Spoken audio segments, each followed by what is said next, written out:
Salut les traders, salut les tradeuses. Hello, hello.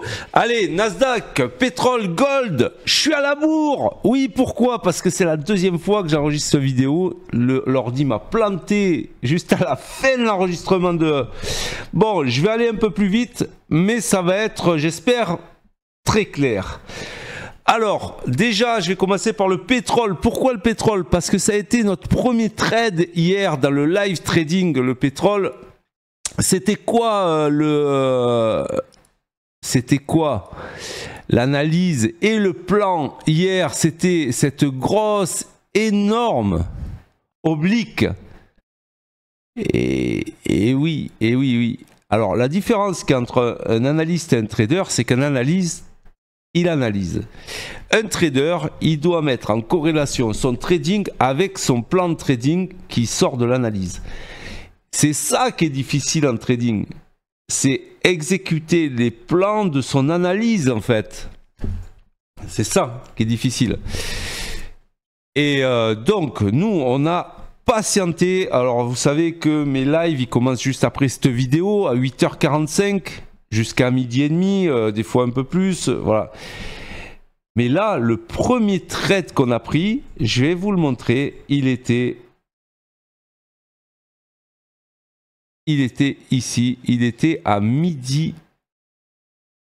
Ouais, je vais vous montrer ce trade-là, trade de dingo. Il était à midi 9. Vous voyez, j'ai pris la capture d'écran. Et donc, je l'avais pris sur Top Step et pas sur Apex. Donc, on a fait un très beau trade. Donc, c'est sûr que on a attendu que ça touche l'oblique. Ça fait même une fausse cassure sur l'oblique. 80% des cassures sont des fausses cassures. Hein. Et du coup, on a attendu la réintégration et bim, on a visé le gap parce qu'il y avait un petit gap. Vous voyez, c'est cette grosse ligne blanche. Donc voilà. Ensuite, c'est remonté. Et voilà, ça, c'était notre premier trade. On a attendu quasiment 4 heures, 3 heures et demie pour avoir notre premier trade. Et je vais vous montrer. Donc, on a été récompensé, hein, récompensé de notre patience et donc ça c'était bien. Deuxième trade sur l'analyse du Nasdaq, ce coup-ci, je vais vous montrer. Alors là c'était un peu, ouais, de toute façon tous les trades sont difficiles. Alors ça c'est la journée d'hier, l'après-midi d'hier était encore plus pourri que la matinée d'hier. Regardez, ça c'était la machine à laver d'hier. Hein. Vous voyez, tout ça, la machine à laver US d'hier, ça fait des allers-retours entre des niveaux. Bon, bref. Nous, on n'était pas dans ce cas de figure, mais du coup, on a vraiment attendu ce retournement ici, là. Ici. Et donc, ça s'est passé entre midi et 13h. Et 13h, je vais vous montrer ça. Entre-temps, on n'a rien pris. Pas un seul trade. Pas un seul trade. Et on a discuté, on a bien rigolé parce qu'il y a une bonne ambiance dans le live. Et je vais vous montrer ça, live trading. Du coup, voilà. Et ça, c'était notre trade. Alors là, je l'avais pris sur Apex aussi, donc je l'ai pris sur Top Step et sur Apex, et là vous voyez sur Apex j'ai un trade à 1000 qui a fini un peu plus bas même, et sur Top Step vous voyez bim. Alors ce compte il monte très vite, hein. Je suis déjà là actuellement à 24 000 de gains sur ce compte. Hier vous voyez j'avais fait déjà 2000 et j'ai fini à 2005, ça fait 4005, vous multipliez par 5 comptes et vous faites le calcul de ce qu'on a gagné hier sur Top Step, mais après sans compter Apex. Voilà, donc ça c'était les deux trades de la matinée. Il fallait être patient et on l'a été. Alors là maintenant, c'est un peu le bordel sur les marchés, mais quand même on peut sortir des choses.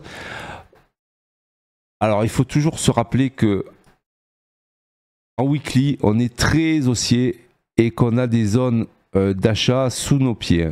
Alors, même si on a un flux maintenant qui est baissier, mais on est très haussier.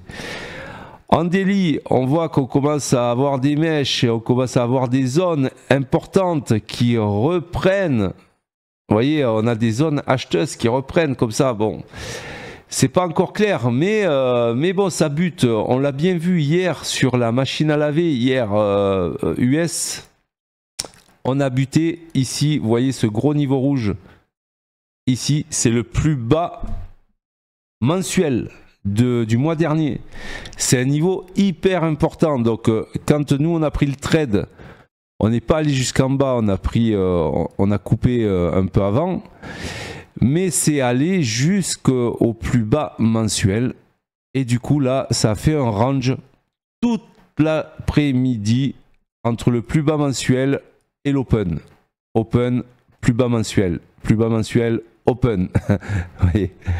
Donc, ça veut dire quoi? Ça veut dire qu'il y a des gros acheteurs ici. Donc, des gros acheteurs au niveau mensuel. Et on est très haussier au niveau mensuel et weekly. Donc je me dis, oui, ça peut être le moment où ils peuvent se retourner pour aller chercher, pourquoi pas, cette grosse bougie. Regardez les trous de liquidité qu'on a laissés. Hein. Vous voyez, on a laissé plein de trous de liquidité ici. Donc ça serait peut-être le moment de revenir et de repartir là. Donc moi, tous ces niveaux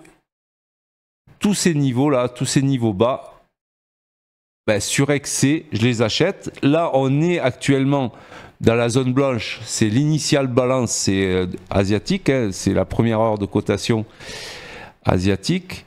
Et du coup, moi, c'est plutôt des zones acheteuses que je vais tenter. Donc, soit à partir de là, d'ailleurs, le bas de l'initial balance, soit à partir des gros niveaux sur XC. Et si jamais ben, ça casse comme ça, ben, j'achèterai encore.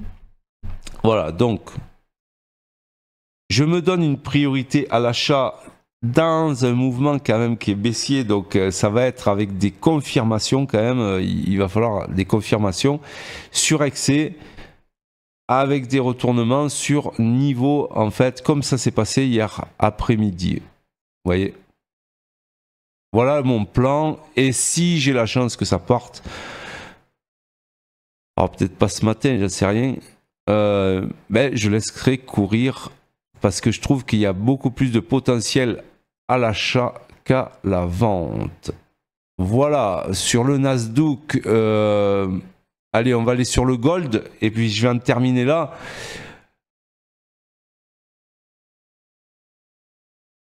Refaire deux fois la même vidéo, ça m'a un peu saoulé.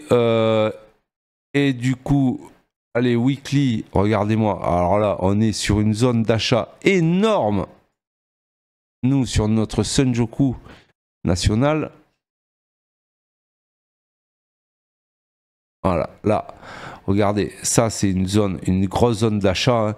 On quitte la zone d'achat, on casse le plus haut de la semaine dernière, on est en train de casser, et là, ben, du coup, pourquoi ça irait pas plus haut? J'allais vous demander, pourquoi ça irait pas plus haut? Toc, ça a l'air très haussier, le gold.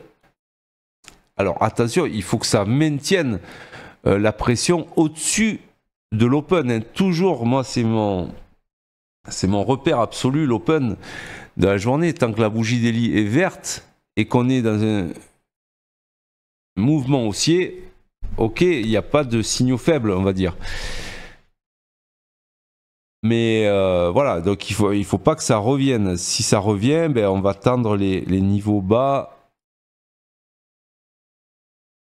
Voilà, parce que là, on est très haut, hein, ok, on est très haut, on a fait une grosse bougie impulsive, mais il faut que ça maintienne le cap. Donc si ça réintègre l'open, pour moi c'est un signal faible, un signal, signal, je suis fatigué. Signaux faibles. Ok, vous avez compris quoi. Donc priorité à l'achat sur le gold tant que on casse pas cette oblique, je dirais. Allez, on va se mettre tant que ça casse pas cette oblique avec vigueur. Eh ben du coup il y aura plein de niveaux à aller chercher pour appuyer sur l'achat. Voilà, c'est plutôt acheteur, mais il faut pas casser cette oblique. Et bon, sur les niveaux intermédiaires, on pourra racheter. Et si ça reste au-dessus là de l'open asiatique, bah, du coup, ça va décoller direct hein, le gold. Hein. Voilà, allez. On va essayer de faire la même journée en live qu'hier. Bon, une journée ne ressemble pas à une autre, hein, donc voilà, j'ai des journées perdantes aussi.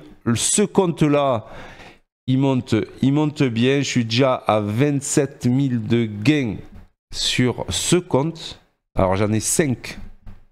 5. En tout, sur tous mes comptes Top Step, j'ai à peu près 70 000 dollars de gains. Là, je vais retirer là, fin de semaine. Et puis voilà, moi mon but c'était avec ces comptes de faire du matelas. Maintenant j'en ai beaucoup de matelas et maintenant je gère. Mes daily stop loss sont à capés, hein, donc ça me bloque les comptes dès que j'arrive au daily stop loss. Et le but c'est d'en prendre le moins possible et de faire courir. Donc je fais plutôt du day trading et voilà. Donc si vous êtes intéressé à apprendre tout ça, ben renseignez-vous. Moi je suis éligible CPF. Tant que ça dure, profitez-en. Et puis voilà, toutes les infos sont dans la description. Allez, je vous dis pas à demain. Non, pas demain. Demain, j'ai rendez-vous. Je suis sur Paris demain. Donc, je vous dis à lundi. À lundi. Portez-vous bien. Faites attention. Et surtout, mettez des stops. Salut!